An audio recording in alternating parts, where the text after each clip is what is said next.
Sumbing bukan sih? Sindoro. Oh, kebalik ya. Berarti ini Sindoro. Yang masih aktif Sindoro. Mungkin. Ya soalnya masih ada kapal itu. Yo ada, masih ada. Masih ada ini.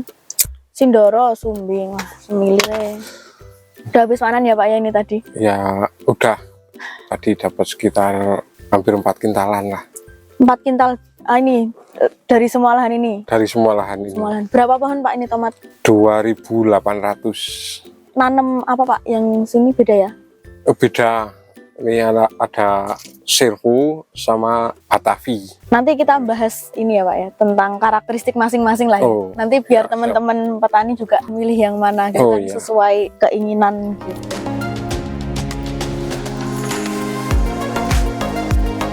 Pak, yang kemarin kan kita ngobrol itu pas penanaman itu tanpa pakai pupuk kandang ya, tanpa pakai pupuk dasar ya. Oh, nggak pakai sama sekali Pak. Sama sekali. Itu kenapa Pak? Ada alasan tertentu nggak sih Pak? Ya sebenarnya gini, lahan sekarang ini kan dari dulu sampai sekarang itu kalau kimia itu kan udah over sebenarnya. Kalau kita pacu terus ya mungkin tanaman nggak maksimal. Oke, berarti sebelumnya juga Bapaknya nanam apa? Sebelumnya, sebelum lahan istilahnya saya tanami tomat ini, cabai, untuk cabai yang sebelum tomat ini saya juga nggak pakai pupuk dasar, cuman istilahnya itu fosfat lah sedikit, cuman lahan 2 roll saya habis 4 sak. Satu saknya berapa kilo? Kalau satu saknya itu 50 kilo. Harganya 170 kan, irit. Irit, seirit-iritnya itu doang Pak? Iya. 2 roll itu maksudnya seberapa Pak? 2 roll itu sekitar tanaman 4.000. Tanaman 4.000 ya. Cuma modal pupuk dasarnya pupuk dasar 170 kali 4 berarti? Iya. Cuma 600-an? 600-an ribu. 600.000 buat pupuk dasar, terus pupuk susulan selanjutnya itu gimana caranya biar irit, kualitas tanaman itu maksimal. Nah, kita pupuknya itu harus tepat sasaran. Yang jelas daripada tepat sasaran. Banyak tapi nggak tepat ya Pak ya.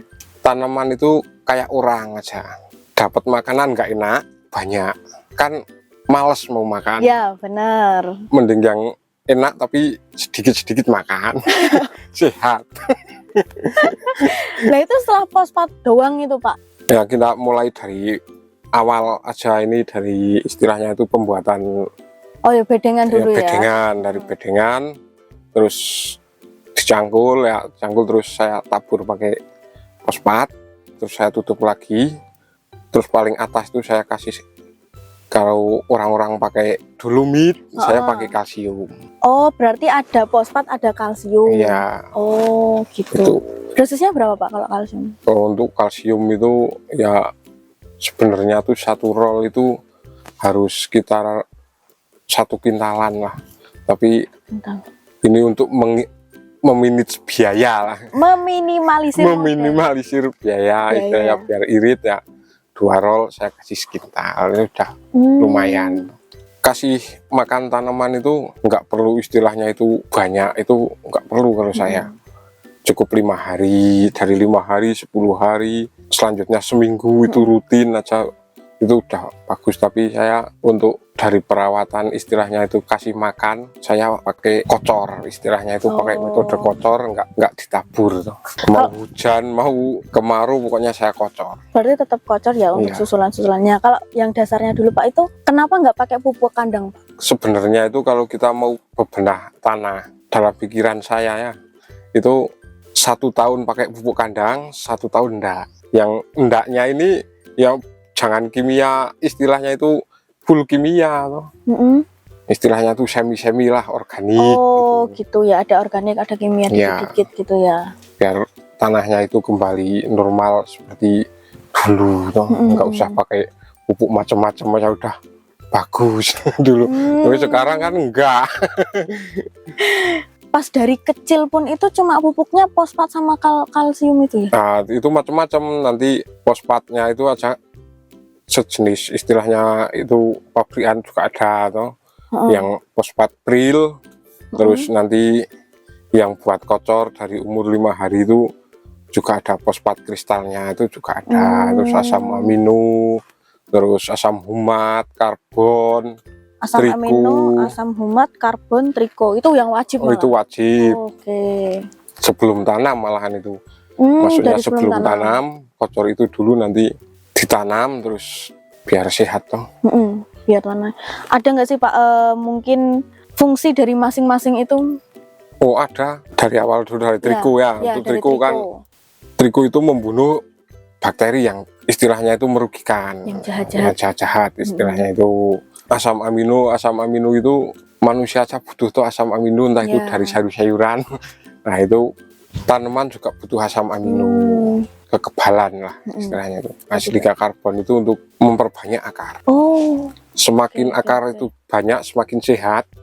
Semakin cepat kita ngasih makan sedikit aja, itu udah kemakan. Itu asam humat. Asam humat bisa menstabilkan tanah istilahnya. Jadi tanah itu kalau ditanami biasanya banyak yang lolos atau mati. Kalau dikasih asam humat, alhamdulillah agak berkurang. Oh, persentase kematian berapa Pak berarti? Tanaman 2.800 yang mati istilahnya itu dari nol, istilahnya itu dari nol itu sekitar 7 pohon. 7 pohon dari 2.800. 2.800. Kalau yang istilahnya udah mulai merah dan petik merah banyak lah itu. Cuman berapa itu ada 20-an pohon itu di situ itu. Ya cuman di situlah.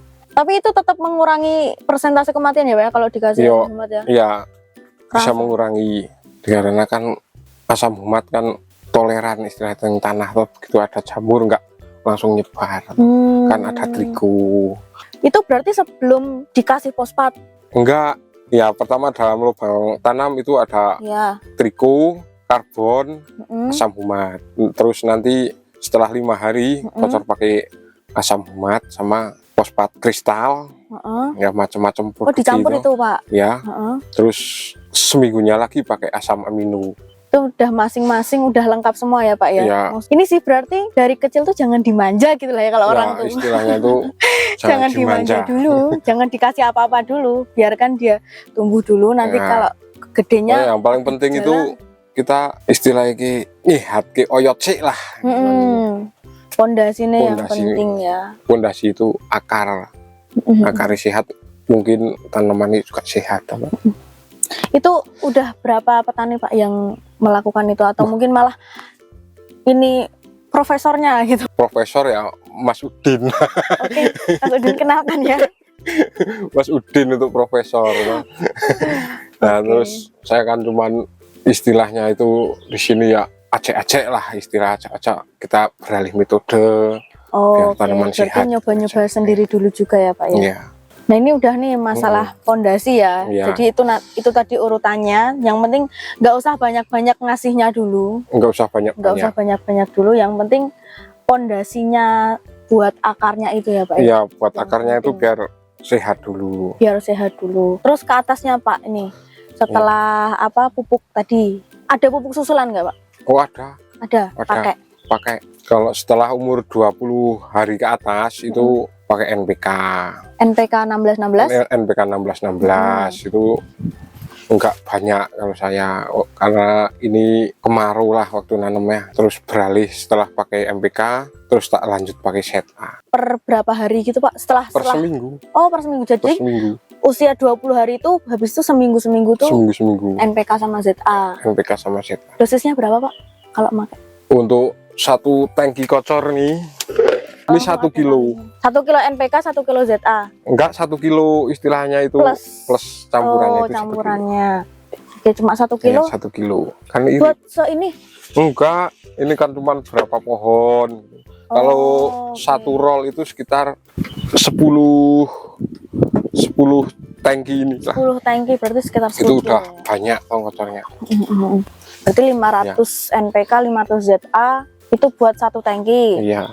Nah, misalkan buat 1 roll itu butuhnya 10 tangki gitu. Berarti 10 kiloan ya Pak ya? 10 kiloan. 5 kilo NPK, 5 kilo ZA. Iya. 10 kilo 1 kali kasih pakan. Tapi di situ jumlah 10 kilo tersebut itu ada tambahan. Maksudnya kita rolling pakai asam humat, kasih campuran asam humat. Setiap mau ngocor nanti asam amino gitu. Oh gitu, berarti misalkan nih setelah 20 hari itu, ini seminggu NPK-ZA sama asam humat, Ya, minggu depan NPK-ZA sama asam asam amino ya. gitu. Terus Oh gitu. di rolling, terus ada 4 istilahnya 4 kocoran lah, Mm-mm. 4 kocoran, terus nanti nggak usah dikasih asam amino sama asam humat. Oh. Nah, yang itu mungkin tanduran istilahnya tanaman udah bagus tuh. Dari batang sama Daunnya. daun nih. Ini sampai kapan Pak pakai NPK-ZA itu? Sampai berbuah pas mau panen atau? Yo sebenarnya itu karena apa ya, keterbatasan modal sebenarnya itu. Kan seharusnya pakai KCL seperti itu, tapi saya enggak, pas cukup pakai ini aja. Ya itu pun hasilnya udah amat sangat wow loh. Pakai ini aja biar irit. Tapi ya hasilnya nggak kalah toh Pak sama yang lain juga toh. Ya seperti itulah. Ini agak ke belakang dulu, modal awalnya tuh berapa Pak? Ditulis nggak sih? Dihitung-hitung nggak sih? Oh, dari awal istilahnya dari nanam cabai atau cuman Yang ini tomat? aja, Yang aja. ini. Yang ini itu untuk beli bibitnya kan 1 juta. Terus sama lain-lain, sama pupuk, sama pestisida itu sekitar 1.207.000. Berarti sekitar 2.207.000. 7.000 Sepupuk-pupuknya Pak. sepupuk-pupuknya. Dan ini harga tomat juga lumayan loh Pak. Ya, alhamdulillah lah. Dapat berapa Pak ini? Oh, yang tadi itu. Yang harganya maksudnya. Oh, Pas jual ini tadi.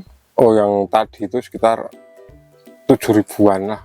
Yang agak 7.000. turun loh. Masalahnya ini kemarin udah sempat sampai 10.000. Dapat Pak yang 10.000 dapat. Yang 10.000 sekitar 1 kintalan. Terus petik lagi katanya udah turun 1.000. Ini berarti petik keberapa Pak kalau lahan ini Pak? Ini udah kelima. Naik terus Pak ini berarti hasilnya. Ya, alhamdulillah. Naik. Diadain perempelan nggak sih Pak? Kalau saya cukup istilahnya 2 cabang lah. Pelihara cuman nyisain sekitar 6 sampai 7 lah janjang setiap pohonnya. Pas umur berapa Pak perempelannya? Untuk perempelan itu kan tergantung ya, dari udah mulai tumbuh itu kan keluar, orang Jawa bilang pokolan. Nah itu batang-batang yang harus dibuang, terus itu harus dengan utang. Oh ini Pak, mau minum air putih apa kopi Pak? Udah bawa. Nggak apa-apa ini, nggak di endorse ya teman-teman. Tapi ini enak. Untuk perempelan itu aja hampir 1 minggu itu bisa 2 kali. Kan cepat pertumbuhan. Pertumbuhannya. Iya. Kalau kan dari awal kalau udah sehat, dari akarnya itu sehat, kan pertumbuhan tunas lebih cepat. Betul juga. Ya, ini umur dapat, 74 hari udah panen. Ini termasuk istilahnya itu bisa dipacu lah, istilahnya bisa dipacu, dipercepat masa panennya juga bisa sebenarnya tuh. Kalau untuk tomat, kalau untuk yang lain saya belum bisa. belum ketemu metodenya gitu yang tepat ya. Berarti ini kan udah 74 hari ya? 74 hari. Berarti tanamnya Oktober. Itu bukannya masih panas-panasnya ya Pak? Wah, ekstrim pokoknya. Terus gimana Pak ini keadaan? Seperti orang ngerawat bunga lah. Istilahnya kok tadi bakul kembang. Isuk sore nyirami. Oh alah. Berarti ini penyiraman dari? Ini dari sumber, dari atas. Oh ada sumbernya. Iya. Berarti tetap aman sih ya, walaupun harus tiap pagi dan sore nyiram terus. Sama siapa Pak nyiram segini luas? Sip, pakai sip, nggak cuman di pabrik aja, di pakai sip persawahan juga pakai sip. Pagi kadang bapak saya, nanti saya sore, kalau bapak sore saya pagi gitu tuh. Perawatan tomat itu nggak terlalu istilahnya itu membutuhkan banyak orang sebenarnya. Cukup 1 keluarga aja bisa. Terus pucuknya itu apa Pak? Pupus. Nah pupusnya itu? Iya. Semuanya selahan ini? Selahan ini saya potong semua, saya sisain 6-7 janjang setiap pohon, terus saya potong. Sebenarnya kalau kepingin buat kualitas istilahnya buah lah, itu kan harus perawatan ekstra sebenarnya. Tapi wah kadang sak kobre lah, ketok, mohon istilahnya itu saya potong, Terus ujung janjangan itu kan ada yang 9 sampai 10 toh. Saya buang 2. Oh, biar Biar fokus besar yang semua. fokus yang udah tumbuh dan bisa Iya. besar toh. Enggak, kalau di pasar enggak kebanyakan jual TU toh. Yang TU kecil-kecil. Oh, Yang kecil-kecil itu kalau di pasar namanya TU. berarti tetap Ya. pakai cropping Pak. Itu usia berapa Pak di cropping itu? Tanaman ini sekitar umur 60 hari udah saya potong semua. Pokoknya kalau udah kelihatan terlalu banyak gitu. Ya, saya potong. Sebenarnya biar irit pakan itu sebenarnya. Kalau mau dilanjut nggak masalah sebenarnya itu. Tapi ya kan pupuknya harus ini. buah, semakin banyak buah itu biasanya semakin kecil. Fokusnya jadi iya. terbelah-belah gitu ya. Jadi nggak maksimal ngasih makannya kan. Ini gangguan paling utama apa Pak? Nah, untuk gangguan itu kan tergantung cuaca sebenarnya. Cuaca kalau tanaman istilahnya tomat, kalau cuacanya itu ekstrim, biasanya lakunya juga ekstrim biasanya, tapi obatnya juga ekstrim. Serba ekstrim ya. Kalau satu ekstrim semua ekstrim. Dari pundaknya juga ekstrim, tiap hari nyemprot terus. Aduh, ekstrim. Apa Pak paling ini? Kalau menanggulangi itu asal tepat sasaran itu enak, cepet istilahnya itu. Kalau ada ulat ya jangan kita nyemprot insektisida itu dicampur-campur. Oh, Kalau obat ulat ya khusus obat ulat, nggak usah dicampur pakai lain-lain. Jadi kasihan pabriknya kalau saya. Wah, obatnya orang mangsa, nggak tahu yang nyemprot itu dicampur macam-macam, jadi nggak jadi penyubur semua, nggak tahu tuh. Iya. Ulat ada Pak di sini? Oh, ada.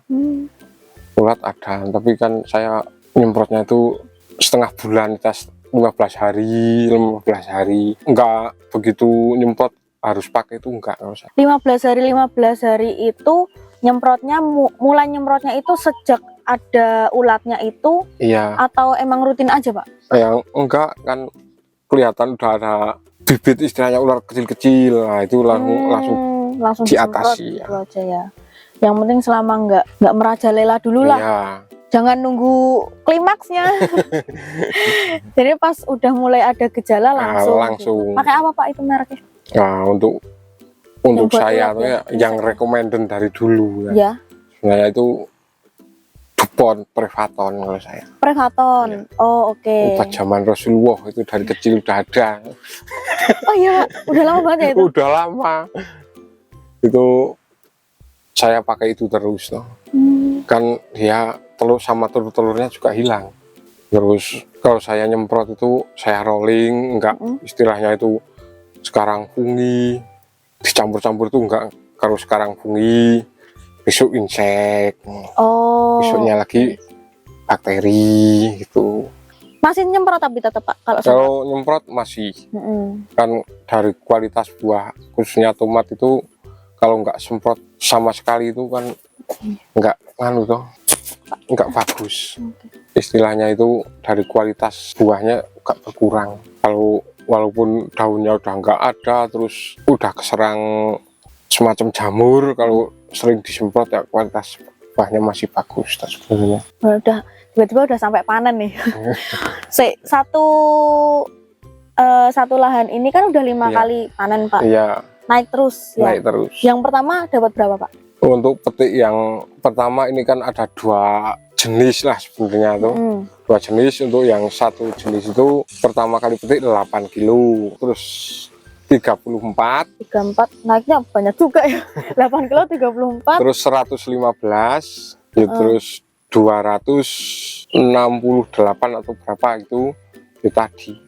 Terus ini tadi 3 kintal ya Pak? Sekitar hampirlah 4 kintal. Hampir 4 kintal. Wah naik terus ya. Udah berapa kali panen sih Pak nih? Yang servo sama yang ini beda ya? Beda. Untuk yang Batavi 2 kali petik itu, yang pertama 5 kilo, yang tadi itu kalau saya timbang dapatlah kalau 50 sampai 60 sebenarnya tadi. 10 kali ini ya dari yang awal. Dari yang awal.